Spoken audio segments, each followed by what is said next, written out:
दोस्तों किसी भी तरीके से अगर पत्नी द्वारा मानसिक उत्पीड़न किया जा रहा है तो, और अगर पत्नी के द्वारा क्रूरता की जा रही है तो पति तलाक कैसे ले सकता है, और कोर्ट में पत्नी द्वारा जो मानसिक उत्पीड़न किया जा रहा है उसको कैसे साबित कर सकते हैं। दोस्तों जय हिंद, नमस्कार, मैं एडवोकेट आशीष मिश्रा।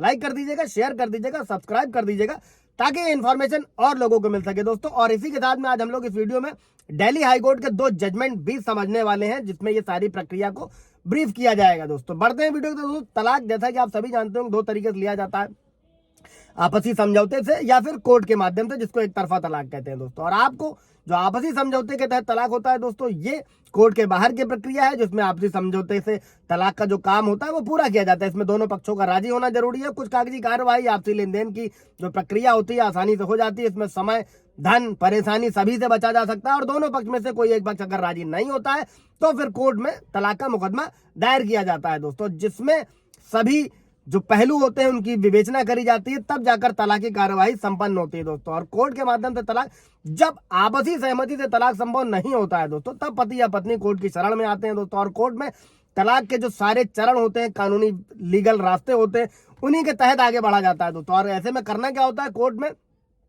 क्रुएल्टी को साबित करना होता है पति के खिलाफ या पत्नी के खिलाफ, या फिर विवाह चलने योग्य नहीं है, और इन सारी परिस्थितियों के आधार पर तलाक लिया जा सकता है। और ये प्रक्रिया मिनिमम 5 साल तक तो हो ही सकती है दोस्तों। और किसी भी तरीके से अगर मुकदमा आपका सालों साल ज्यादा खिंच रहा है तो आप हाईकोर्ट से डायरेक्शन ले सकते हो। कोई सवाल जवाब होगा कमेंट में पूछिएगा, क्लियर कर दिया जाएगा। अब आप बढ़ते हैं दोस्तों।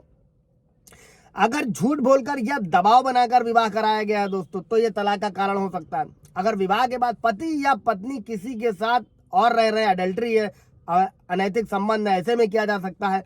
अगर पति या पत्नी के साथ क्रूरता का व्यवहार किया जा रहा है, इसके साथ में अगर 2 साल से अधिक समय तक पति पत्नी दूर रह रहे हैं दोस्तों, इसमें क्या है, हिंदू मैरिज एक्ट में सेक्शन 9 होता है, आप लोगों जानते होंगे, जिसमें पति ने पत्नी के खिलाफ सेक्शन 9 डाला, पत्नी रहने नहीं आई, फिर उसने क्या किया, इसी को ग्राउंड बनाकर तलाक लिया था। इस पर एक पूरा ब्रीफ वीडियो है, आप जाकर देख सकते हैं दोस्तों।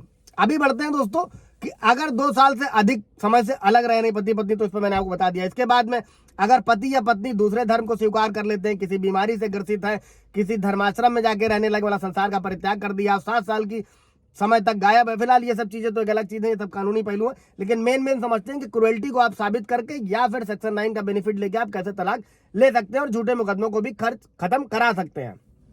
अभी दोस्तों अगर पत्नी ससुराल वालों से अगर अलग रहने कहती है तो ये भी एक क्रूरता। और इसी मामले की सुनवाई करते हुए दिल्ली हाईकोर्ट ने 11 अगस्त 2023 को कहा था दोस्तों कि बिना वजह ससुराल वालों से अलग रहने की जिद करना ये पति के प्रति क्रूरता है दोस्तों। और ऐसे में हाईकोर्ट ने पति को तलाक देते हुए टिप्पणी करी थी और पति ने क्रूरता का आधार पत्नी की बिना वजह अलग रहने की मांग को बताया था दोस्तों। कोर्ट ने अध्ययन किया और पाया कि पत्नी वास्तव में बिना उचित कारण के जो है पति से अलग रहने की मांग कर रही है, उसको मानसिक प्रताड़ित कर रही है दोस्तों। महिला ने अपने बचाव में क्या किया, कोई उचित कारण नहीं बताया। और माननीय हाई कोर्ट ने दोस्तों पति के पक्ष में फैसला सुनाया और कोर्ट ने फैसला करते हुए यह भी कहा कि भारत में जो हिंदू परिवार है वो बेटों के साथ पारंपरिक या न्यायिक रूप से बेटों का यह दायित्व है कि अपने माता पिता बड़े बुजुर्गों की देखभाल करें, उनका भरण पोषण करें। ऐसे में अलग रहने की जिद पति को क्रूरता का शिकार बनाता है दोस्तों। इसी के बाद में अगला जजमेंट क्या था दोस्तों कि अगर पत्नी एडल्ट्री में, अवैध संबंध में, दिल्ली हाईकोर्ट ने 16 अगस्त 2023 को यह टिप्पणी करी थी कि अवैध संबंध के जो झूठे आरोप होते हैं वो क्रूरता की श्रेणी में आते हैं। जैसे पत्नी ने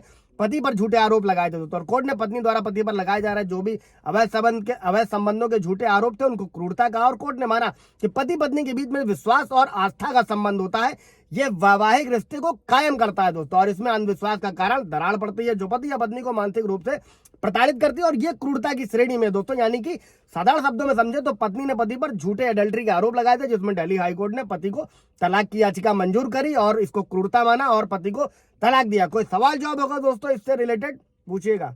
थैंक यू।